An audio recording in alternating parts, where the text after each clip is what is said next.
এইটো এটা এৰিছে ভিডিঅ' কৰিব বেয়া লাগি আছে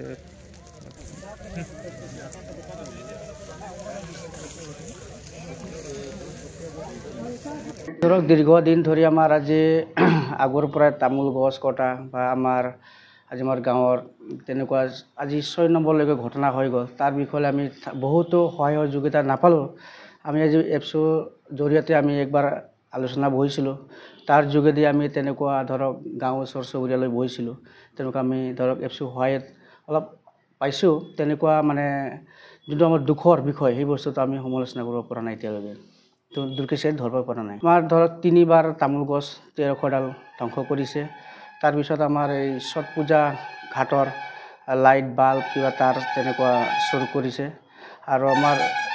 ধান আজি 2-3 দিন আগত ধান তেনেকুৱা জ্বলাইছে আৰু ওচৰ চুবুৰীয়া আমাৰ জনৰ জ্বলাইছে কেই ঘৰৰ ধান জ্বলাই গৈছে এটা বতৰত 2 ঘৰৰ জ্বলাইছে 2 ঘৰৰ হয় কিমান মান বিঘা হ'ব 6 বিঘা মান 2 ঘৰ 3 বিঘা 3 তেনেকটো কোনো কাবাক সন্দেহ কৰিব পাৰে না তেনেকুৱা আমাৰ তেনেকুৱা সন্দেহ অহা নাই কাৰণ আমাৰ দীৰ্ঘদিন ওচৰ চুবুৰীয়া গাঁও আছে সকলো মিলা প্ৰীতিৰে আমি আছোঁ তেনেকুৱা আমি সন্দেহ কৰিব পৰা নাই কাকো কোনোবা দৃষ্টিকাৰীয়ে কেনেকুৱা কি কৰিছে বুজি পোৱা নাই যিজন ব্যক্তি দুগৰাকীকৈ মানে ধান জ্বলাই থৈ আপোনালোকে আমি এইটো বিচাৰিছোঁ আমি ন্যায় যাতে পাব লাগে তাৰ বিষয়ে আমি ক্ষতিপূৰণ পাব লাগে